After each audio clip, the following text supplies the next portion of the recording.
Para empezar, cuando uno piensa en el origen de una ciudad, se acostumbra a pensar en fundadores, como el caso mismo de Asunción y otros de pueblos legendarios como los vikingos y los romanos. Lo cierto es que la gran mayoría surgen del natural movimiento ocupacional de los seres humanos, aunque buena parte de las ciudades importantes de Latinoamérica sí tuvieron fundadores durante la colonización. En Paraguay, precisamente el departamento de Amambay, donde se ubica mi ciudad por mucho tiempo, fue considerado apenas una extensión de otro departamento, el de Concepción, llamándolo coloquialmente de yerbales, porque esa región se dedicaba básicamente a este cultivo, siendo oficialmente fundada en 1945 como el 13º departamento. Pero la ciudad es más antigua, como es frecuente en las capitales de varios estados, fundando en el 17 de junio de 1899, llevando el nombre de un importapróceres de la independencia del país, el comandante de las tropas que sacaron al gobernador de la entonces provincia del Paraguay, aunque no era cercano a esta región del país.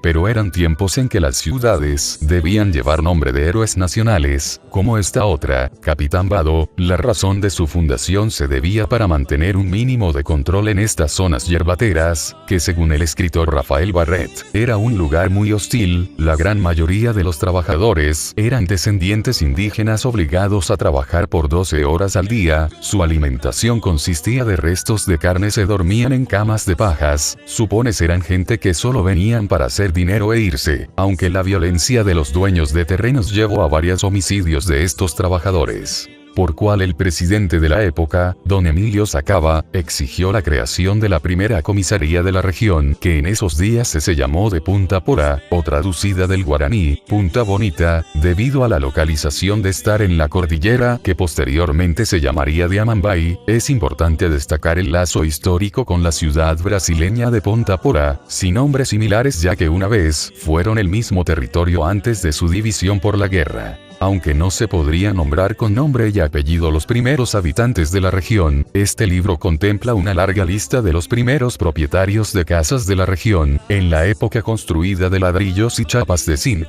de gente buscando un territorio fácil de obtener. Con la comisaría y cierta seguridad jurídica, aumentaron los emprendimientos, primeramente, con más cultivos agrícolas, pero también madereras brasileñas, cuya presencia exigió el alargamiento de las primeras rutas de la ciudad, junto con las primeras infraestructuras eléctricas. Hay que saber que los primeros 50 años de su fundación era una región solitaria sin muchos de medios de entretenimiento, las radios que se podría escuchar eran de la capital. Ya la primera estación de la ciudad fue radio llamada Burcuya en 1975, el nombre en guaraní de la Guayaba, cual sigue activa hasta hoy, aunque la supremacía local es de la radio Imperio. Para mi sorpresa, creí por mucho tiempo que la ciudad recibía casi únicamente a inmigrantes brasileños. Sin embargo, esta colección aclara que desde los años 50 recibía inmigrantes asiáticos, rusos y estadounidenses debido a la accesibilidad de los terrenos en aquella época, incluso fundando iglesias exquisitas como iglesias coreanas, ya no en funciones, ya que la propia ciudad tuvo muchos cambios.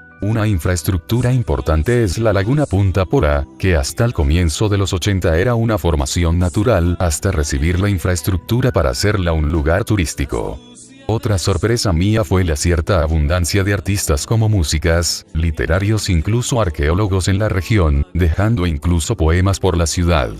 No parecería tener tanta historia, siendo ignorada por la rutina pujante de la frontera, con frecuencia muy precaria, pero guardaba esta parte de su historia que descubrí y quise compartirlos con ustedes.